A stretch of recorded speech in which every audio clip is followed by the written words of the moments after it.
నమస్తే, welcome to #you. నేను మీ రాజేష్. తెలంగాణలో ఇప్పుడు కాళేశ్వరం సంబంధించినటువంటి ఎపిసోడ్ కాకరేపుతోంది. సో ఇప్పుడే ఖచ్చితంగా కాళేశ్వరం సంబంధించినటువంటి వ్యవహారంలో ఏం జరగబోతుంది అన్న టెన్షన్ అయితే ఒకవైపు బీఆర్ఎస్ పార్టీ నాయకులతో పాటుగా క్యాడర్లో కూడా ఉంది. మరోవైపు తెలంగాణ ప్రజానీకం అంతా కూడా ఆసక్తిగా ఎదురు చూస్తోంది. మరి ఇటువంటి సందర్భాల్లో స్పష్టంగా తాజాగా సీఎం రేవంత్ రెడ్డి కూడా వరదల సందర్భంగా ఆయన పర్యటన నేపథ్యంలో స్పష్టంగా కాళేశ్వరం సంబంధించినటువంటి వారిని ఆయన కుండబద్దలు కూడా చెప్పాడు. అంటే ఏదైతే మేడిగడ్డ సుందిల్లా అన్నారం, అంటే ఇక్కడి నుంచి నీళ్ళు అక్కడికి ఎత్తిపోయాలి, అక్కడి నుంచి నీళ్ళు ఇక్కడ ఇంకో దగ్గరికి ఎత్తిపోయాలి, ఇదంతా లోపభూయిష్టంగా ఉంది కాళేశ్వరం అంతా కూడా అంటూ కూడా స్పష్టంగా చెప్పాడు. అంటే కాళేశ్వరంలో ఈ విధంగా నీళ్లు ఎత్తిపోస్తే ఖచ్చితంగా కింద లక్షలాది కుటుంబాలు, లక్షలాది ప్రజలు ఇబ్బందులు పడే అవకాశం ఉంటుంది. అది ఏవైనా జరగవచ్చు.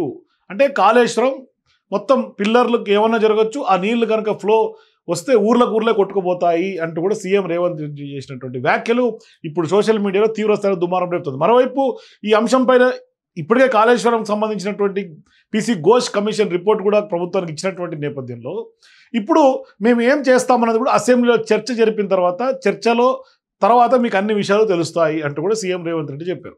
సో ఇప్పుడు ప్రభుత్వం ఏం చేయబోతుంది అన్నది మాత్రమే ప్రధానమైనటువంటి ఒక క్వశ్చన్ అందరిలో రైజ్ అవుతుంది. ఇప్పటికే పీసీ ఘోష్ ఇచ్చినటువంటి కమిషన్ రిపోర్ట్ ప్రభుత్వానికి అందింది, క్యాబినెట్ ఆమోదం వచ్చింది, మరోవైపు అసెంబ్లీలో చర్చ జరగబోతోంది. మరి ఇప్పటిదాకా మాజీ సీఎంగా ఉన్నటువంటి కేసీఆర్ ఆయన హయాంలో అంతా తానే నడిపించినటువంటి కాళేశ్వరం వ్యవహారం తాజాగా ఇచ్చినటువంటి పీసీ ఘోష్ కమిషన్ రిపోర్ట్లో కూడా అంతా కేసీఆర్దే అని చెప్పినటువంటి నేపథ్యంలో ఇప్పుడు ఆయన అసెంబ్లీకి వచ్చి ఈ సమావేశాలని ఫేస్ చేస్తారా చేయరా, చేస్తే మరి ఆయన ఖచ్చితంగా కౌంటర్ ఇచ్చే అవకాశం ఉంటుందా, మరి ఇస్తే మరి ప్రభుత్వాన్ని నిజంగానే ఆయన తనదైనటువంటి శైలిలో ప్రభుత్వాన్ని కొంత డిఫెన్స్లోకి ఏమైనా పడేస్తారా, లేదు ఈయననే డిఫెన్స్లో పడిపోతారా అనేది ఒక ప్రధానమైనటువంటి పాయింట్. మరోవైపు ఇప్పటిదాకా తెలంగాణ రాష్ట్రంలో బీఆర్ఎస్ పార్టీ ప్రభుత్వం పడిపోయిన తర్వాత, అంటే బీఆర్ఎస్ ఓడిపోయిన తర్వాత ఇప్పటిదాకా అసెంబ్లీలో కేసీఆర్ పెద్ద ఎత్తున చర్చ జరిపినటువంటి సందర్భాలే లేవు. కేవలం హరీష్ రావు, కేటీఆర్ ఈ ఇద్దరు మాజీ మంత్రులే బీఆర్ఎస్ పార్టీకి లీడ్ చేస్తున్నారు. ఇటువంటి సందర్భాల్లో ప్రతిపక్ష నేతగా ఆయన అసెంబ్లీలో వచ్చి తన గొంతుక వినిపించినటువంటి దాఖలు చాలా తక్కువ. కేవలం వచ్చినా కూడా బడ్జెట్ రోజు వచ్చారు, కొద్దిసేపు కూర్చున్నారు, బయటకు వచ్చి కేవలం ఒకే ఒక నిమిషం పాటు ఆ బడ్జెట్ మీద ఆయన మాట్లాడి వెళ్ళిపోయినటువంటి పరిస్థితి. అంటే అసంతృప్తిని వ్యక్తం చేసి వెళ్ళిపోయారు. మరి ఇటువంటి సందర్భాల్లో హరీష్ రావు ఏమో మేము ఖచ్చితంగా మా వైఖరిది అది కాళేశ్వరం రిపోర్ట్ కాదు, కాంగ్రెస్ పార్టీ రిపోర్ట్ అని ఆయన చెప్తున్నారు. మేము ఎండగడతాం కాంగ్రెస్ పార్టీ ప్రభుత్వం తీరును అంటున్నారు. ఇప్పటికే హైకోర్టును ఆశ్రయించారు, హైకోర్టులో కూడా కొంత చుక్కు ఎదురైంది. మరి ఇటువంటి సందర్భాల్లో సుప్రీంకి వెళ్ళే ఆలోచన చేస్తున్నట్టుగా కూడా కొంత వార్తలు వస్తున్నటువంటి సందర్భంగా మరి ఇప్పుడు రేపటి నుంచి తెలంగాణ అసెంబ్లీ సమావేశాలు, అంటే ఇప్పటిదాకా అందరూ ఎప్పుడెప్పుడా అని ఎదురు చూస్తున్నటువంటి ఒక అసెంబ్లీ సమావేశాల రోజు వచ్చేసింది. సో ఇటువంటి సందర్భాల్లో మరి అందరూ ఎదురు చూస్తున్నట్టుగానే అసెంబ్లీ సమావేశాలు ఈసారి అయితే ఖచ్చితంగా వేడిగా జరిగే అవకాశాలు ఉంటాయి. మరి రేపటి నుంచి జరగబోయే తెలంగాణ అసెంబ్లీ సమావేశాలు కాళేశ్వరం పైన పీసీ ఘోష్ ఇచ్చినటువంటి కమిషన్ రిపోర్టు ఇప్పటికే ప్రభుత్వం అందినటువంటి నేపథ్యంలో సభలో కూడా తెలంగాణ ప్రభుత్వం ప్రవేశపెట్టబోతోంది. దీంతో ఇప్పుడు ఈ అసెంబ్లీ సమావేశాలు వేడిగా జరిగే అవకాశాలు స్పష్టంగా కనిపిస్తున్నాయి. అలాగే స్థానిక సంస్థల ఎన్నికల్లో బీసీలకు సంబంధించినటువంటి రిజర్వేషన్లు అంశంలో కూడా అసెంబ్లీలో తెలంగాణ ప్రభుత్వం ఒక స్పష్టత ఇచ్చే అవకాశాలు కనిపిస్తున్నాయి. మరోవైపు క్యాబినెట్ సమావేశం కూడా ఈ అన్నిటి మీద కూడా కొంత సుదీర్ఘంగా చర్చ జరిపిన తర్వాత, అంటే రిజర్వేషన్ పెంపు కానీ స్థానిక సంస్థల ఎన్నికలపై నిర్ణయం కూడా తాజాగా రేపు జరగబోయే క్యాబినెట్లో తీసుకున్న తర్వాతనే అసెంబ్లీ సమావేశాలు కూడా ప్రారంభమయ్యే అవకాశం ఉంటాయి. మొత్తం ప్రత్యేక సెషన్లో 5 రోజుల పాటు జరిగే అవకాశం ఉంటుంది.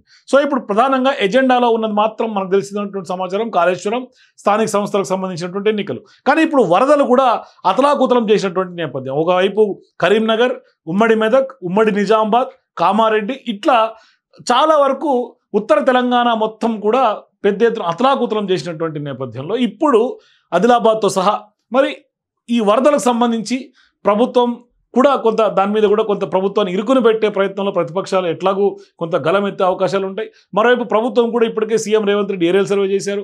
అట్లాగే వ్యవసాయ శాఖ మంత్రిగా తుమ్మల నాగేశ్వరరావు ఆయన మొత్తం నష్టపోయినటువంటి రైతులకు సంబంధించి ఆ పంటల వివరాలు కూడా తీసుకోవడం, లక్షలకు పైగానే పెద్ద ఎత్తున లక్షలాది ఎకరాల పంటను కూడా కొంత ఈ వరదల్లో మునిగిపోయినటువంటి పరిస్థితి. మరోవైపు బిక్కుబిక్కుమంటూ కూడా ప్రాణాలు అరచేతిలో పెట్టుకున్నటువంటి వ్యవహారం కామారెడ్డి వాసులది.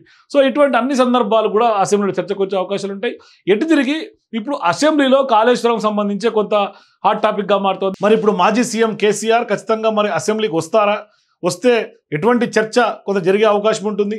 మరి ఈ నేపథ్యంలో ప్రభుత్వం ఇప్పుడు కాళేశ్వరం సంబంధించినటువంటి వ్యవహారాన్ని ఇప్పుడు సిబిఐ ఎంక్వైరీయా, సిఐడి ఎంక్వైరీయా, లేదు అంటే కనుక సిట్ స్పెషల్ ఇన్వెస్టిగేషన్ టీమా, ఇప్పుడు కేవలం 3 పిల్లర్ల మీద మాత్రమే, అంటే 3 పిల్లర్లు అంటే ఇన్ ద సెన్స్ 3 బ్యారేజీల మీద మాత్రమే ఇప్పుడు కాళేశ్వరం సంబంధించినటువంటి జస్టిస్ పిసి ఘోష్ కొంత విచారణ జరపడం, సుదీర్ఘంగా దానికి సంబంధించినటువంటి అందరినీ ఇన్వాల్వ్ అయినటువంటి అధికారులను కానీ, లేకుంటే ప్రైవేటుకు సంబంధించినటువంటి సంస్థలను కానీ, అట్లాగే అందరినీ మాజీ మంత్రులు ఈటల రాజేంద్ర, హరీష్ రావు, అట్లాగే మాజీ సీఎం కేసీఆర్, ఇట్లా అందరినీ ఓపెన్ కోర్ట్స్లో విచారణ జరిపిన తర్వాతనే ఈ రిపోర్ట్ ఫైనల్ చేసి ఇచ్చారు.